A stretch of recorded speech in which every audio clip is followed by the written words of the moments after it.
Hi guys, AzureAce here, and I am back with another installment to the Dragon Ball Super episode discussions. In the last episode, episode 48, Trunks attempted to challenge Black in his Super Saiyan form, however he proved absolutely no match, and with a quick Masenko was able to escape to the time machine. Trunks narrowly avoided an attack from Black and made it back to the past in critical condition. However, as Goku, Vegeta, Beerus and Whis arrived, with Goku taking Senzu beans from Korin Tower and giving them to Bulma, Trunks had flashbacks of the past, with Bulma and Mai passing after seeing Black's face and Goku's, immediately making him lunge at Goku for the attack. As we come to episode 49, a message from the future, Goku Black Invades. Do I even need to give brief thoughts on this episode? I mean, it's another brilliant episode coming right out of the Future Trunks arc. It's an 8, it's a 9, it's a 10, it's up there with some of the best Dragon Ball episodes we have had in Super at all, maybe even in the entirety of Dragon Ball. It's just, the Future Trunks arc has been absolutely amazing.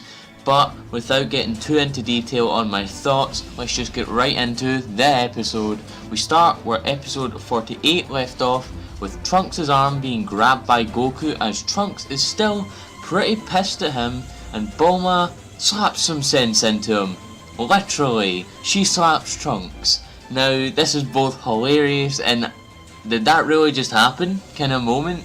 I didn't even expect that. When I was watching it yesterday, I thought maybe Trunks and Goku would start fighting then, but I guess not because Bulma slapped him. But Trunks is understandably confused as to why he sees Goku, because, you know, the last time he saw Goku, he was dead in the Cell Saga and didn't want to be revived. Where Goku just kind of plays it off. He says that a lot has happened since then, with Trunks apologising to him, and then he sees Bulma and he gets really emotional, and it's nice to see that. Beerus then asks Kid Trunks if his name is Trunks, and he obviously agrees, leading Whis to the conclusion that Future Trunks has been screwing around with time travel.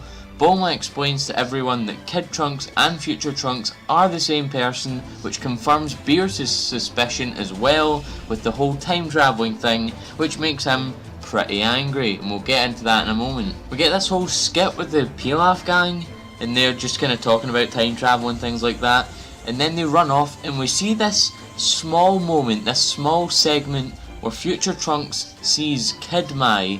I don't know how this whole Mai and Trunks relationship is going to pan out, because, you know, Mai is dead in the future, Mai is a kid in the present, so I don't know how that's going to turn out. It'll just stay strictly with Kid Trunks and Kid Mai, who knows. Then Future Trunks just kind of passes that off. He picks up his sword and Vegeta tells him, you know, you don't need that anymore, but feels a little safer carrying it with him, which I like. I really liked Sword Trunks a lot more than I did when he had, you know, the combat armor on when he first went into Ascended Super Saiyan and Ultra Super Saiyan, or Super Saiyan grades 2 and 3. Also still kind of feel like Vegeta and Future Trunks are gonna still have some kind of daddy issues with each other like they did in the Cell Saga, despite Vegeta having changed dramatically since then.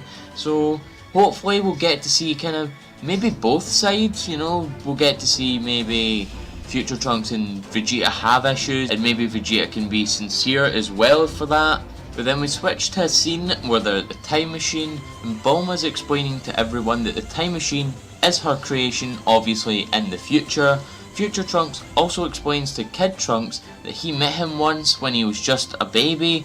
This further proves that this is not Kid Trunks from the future, guys. You can stop saying that this is Kid Trunks grown up, because it's not. But anyway, Whis and Beerus are pretty surprised that humans are able to create a time machine, with Whis also explaining that it is a huge criminal offence to time travel. We cut back to the future with Black still looking for Trunks, saying he's looked all over the planet but his key is disappeared. He then moves to the exact spot that Trunks vanishes from in the time machine, and a new piece of equipment that Black owns starts reacting, known as the Ring of Time, which starts opening this kind of black and purple void, what I can only assume to be a portal to the past. We then cut back to the past or the present or whatever you want to call it, as Whis is explaining the butterfly effect. I won't explain it in depth, but the butterfly effect is the concept of doing one small thing can have a much bigger impact than you think. The example Whis uses is that if you leave a flower to grow, it may end up growing into a tree which will lead into a healthy, thriving city. However, if you pick that flower, it may result in an unhealthy city and eventually lead to a planet's destruction. Whis goes on to explain that time travel is strictly prohibited even among the gods.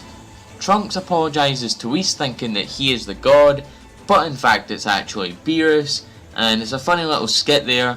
Beerus is swayed to forgive Trunks and Bulma for all the time travel shenanigans by a fish sausage that Bulma had, just coincidentally had a sausage that Beerus and Whis had never tried before. But we cut to the farmland and Chi-Chi explains to Piccolo and Krillin that future Trunks has returned, making them head over to Capsule Corp. Goten tries to go with them, but Chi-Chi holds him back because he has to study. Damn woman, don't pull Goten down like you did with Gohan. Please, we've all seen how Gohan turned out. I would like to see Goten not turn out the same way. But anyway, Bulma is inside the time machine trying to figure out how things work in it, with the Pilaf gang, just kind of yapping in her ear, not shutting up. And Pilaf says that with the time machine he could go back and find some money that he accidentally dropped down a drain. Bulma says that he can't do that anyway because there's no fuel left in the tank. Bulma smacks the time machine out of frustration, and this mysterious notebook drops down from underneath like the dashboard, I would guess, of the time machine. We come back from a commercial break as Bulma is reading through the notebook, and she confirms that that notebook is actually future Bulma's, as it has the same handwriting as her own. A message from the future. Goku and Vegeta ask about what happened in the future after Trunks headed back after the events of the Cell Saga, with Vegeta asking if it was anything to do with Majin Buu. And we finally get a question that has loomed over the community for decades answered as yes! The Majin Buu arc did happen in future Trunks' timeline. Babidi and Deborah arrived in the timeline to awaken Majin Buu like they did in the past. However, Trunks is able to defeat Deborah with instructions from a Kaioshin. Like, he was blocking the spit from Deborah. The spit that turns things to stone when it touches it, with his bare hands. Trunks was doing that with his bare hands. It was so badass, with him using this ki blast to kill off Deborah and Babidi, stopping them from awakening Majin Buu. Now this begs the question, does that mean that future Trunks was stronger than adult Gohan pre-Mystic? Because adult Gohan couldn't even defeat Deborah by himself, but Trunks was able to beat Deborah and Babidi by himself. Interesting stuff there. I'd also absolutely love to see this turned into a special like History of Trunks, or maybe even a movie. This would be a pretty good concept for movie 16. He then explains that Black arrived after the end of the future Majin Buu arc, saying he would exterminate Earthlings for quote unquote the sake of justice, which is pretty interesting. I very much wonder what he means by that. But he charges a dark Kamehameha, and we see multiple explosions appear across the earth with everything descending into chaos. Vegeta gets mad because Trunks had to run away from Black.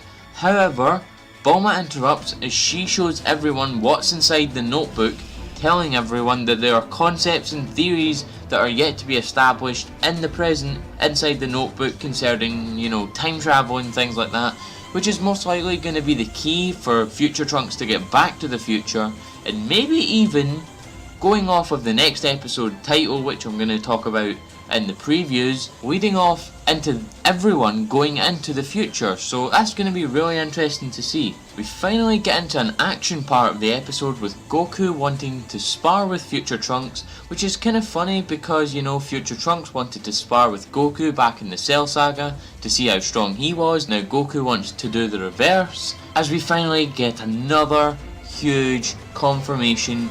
We hear Goku say, as future Trunks transforms, as electricity, forms all around him, Super Saiyajin 2. That's right, Future Trunks did in fact ascend to Super Saiyan 2 in the future, which I am so happy about. Now that Future Trunks has had a little bit of development, I'm wondering how he's going to stack up against all the other characters, you know. Gohan mostly, because he is a pretty big scrub now, but I think if Gohan was to train, he would be able to get back up to what he was when he was Mystic Gohan in the Buu Saga, or maybe even stronger than that, who knows. But it's just going to be a matter of waiting to see how that's all going to turn out. But then Goku goes into Super Saiyan 2 as well to match up with Trunks. The energy is proving a bit too much, so Bulma puts up this energy field around them. They start fighting, and the animation is just so good. The animation for fight scenes in the Future Trunks arc have been just the best in Super ever. Like, better than episode 40 or 41, I can't remember when they summoned the dragon. Better than episode 39 with the Super God Kaiogen. It's just better. Trunks is just laying into Goku. However, Goku catches Trunks' fist, as Trunks states that Super Saiyan 2 wasn't enough to use against Black, and that, I guess in a way like Hit, he got stronger over time. Goku says, alright then, and transforms into Super Saiyan 3, which I'm glad Super Saiyan 3 got a little bit of screen time. It's my favourite form. However, Trunks slashes down with his sword. Goku catches it easily with 4 fingers, with him ending the sparring match by smashing Trunks into the ground. Very good fight scene, very much enjoyed it despite its small length. Goku gets excited because Trunks says that Black is as strong, if not stronger, than Goku. Piccolo and Krillin arrive and greet Trunks, however the greetings are short-lived as the sky goes dark, lightning starts striking as a black void appears before them, as none other than Black Goku appears in front of them, with him looking down at Goku, even going so far as to call him Son Goku, meaning Black does know of Goku somehow, but the episode ends there. My overall thoughts for this episode: what can I honestly say that I haven't been saying for the past 2 weeks? Amazing episode, absolutely loved every bit of it. The art, the animation. The art and animation was a little off here and there, but for the most part it was pretty damn good. The 2 fight scenes in this episode with Future Deborah and Future Trunks, and Goku and Future Trunks, were very well animated. I absolutely loved the backstory behind the Future Majin Buu arc from Future Trunks. I would absolutely love to see that done as a special or maybe a movie, like I said. It would work very well as a history of Trunks 2 of sorts. Also liked the interactions between Kid and Future Trunks despite them being pretty few and far between, as well as the emotional scene with Future Trunks and Bulma.